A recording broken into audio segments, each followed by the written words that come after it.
नमस्कार दोस्तों, कैसे हैं आप लोग। बात करेंगे हम यस बैंक की। यस बैंक के लिए एक अपडेट निकल कर आ रहा है। हाई कोर्ट की तरफ से बड़ा फैसला है।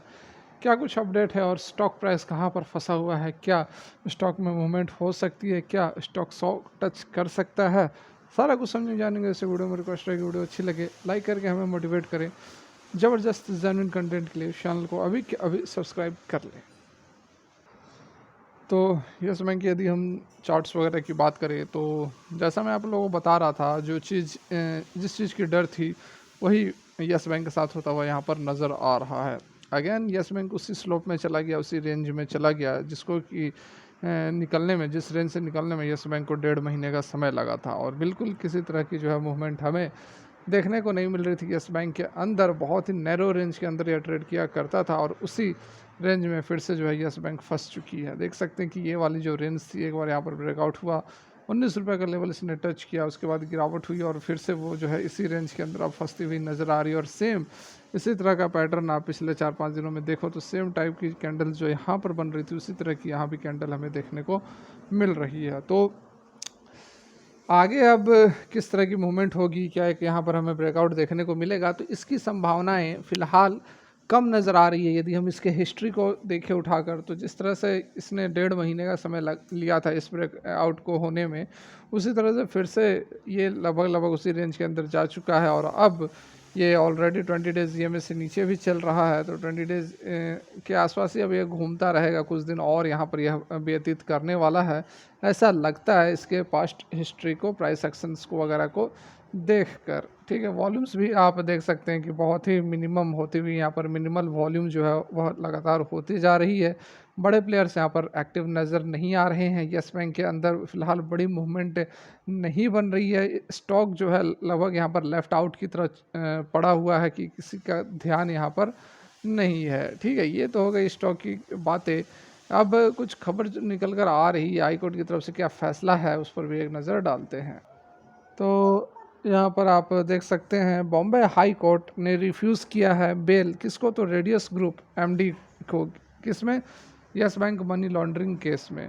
ठीक है, तो यहाँ पर आप देख सकते हैं मुंबई हाई कोर्ट ने रिफ्यूज़ किया to grant default bail to retailer Sanjay Chhabadiya in the Yes Bank money laundering case, observing that money laundering involves intricate process to make illegal obtained money appear legitimate and hence require in-depth investigation। यहाँ पर यही court ने बताया है कि जो भी money laundering हो रही है, जिसमें कि इनलीगल पैसे को लीगल बनाया जा रहा है, इसमें बहुत ही deep investigation, in depth investigation की ज़रूरत है। सिंगल बेंच थे जस्टिस एमएस कार्निक, उन्होंने 9 अक्टूबर को डिसमिस कर दिया छबरिया का जो प्ली था। और किस ग्राउंड पे? ऑन द ग्राउंड दैट दो, हालांकि ईडी ने अपनी रिपोर्ट कंप्लीट कर ली है against him within the mandatory 60-day period. It had also sought permission from the special court to carry on further probe in the case. ED case was, यहाँ पर देखिए court ने कहा यही कि यहाँ पर भले ही ईडी की जो जांच है वह पूरी हो गई है, लेकिन उसके साथ में और भी यहाँ पर जांचें चल रही है। The high court in its order agreed with the agency and said the offence of money laundering involves multiple interconnected transactions. ठीक है, तो काफ़ी ट्रांजेक्शन्स होते हैं, मल्टीपल एजेंसीज के बीच में ट्रांजेक्शन्स होते हैं। तो काफ़ी यहाँ पर एनालिसिस और रिसर्च की ज़रूरत है। और भी यहाँ पर बहुत ऐसा सिंपल नहीं होता मनी लॉन्ड्रिंग कर देना। तो इस कारण से जो है फ़िलहाल यह बेल नहीं दी जा सकती। यहाँ पर आगे उन्होंने कहा कि नो डाउट जो एक्यूज है उसको राइट है अपने फेयर ट्रायल के लिए, ठीक है, लेकिन उसके साथ में ईडी को भी, जो रेस्पोंडेंट है उसको भी अधिकार है कॉम्प्रिहेंसिव जांच करने की and complete investigation as result of the office. ठीक है, ऑर्डर में ये कहा गया है।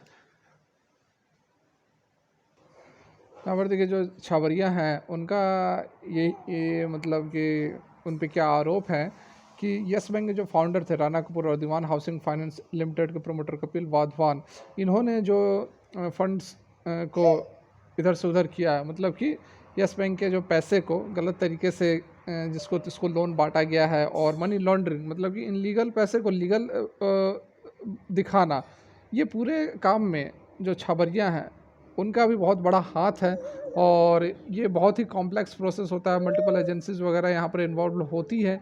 ये जो हाई कोर्ट है उनका यहाँ पर कहना है।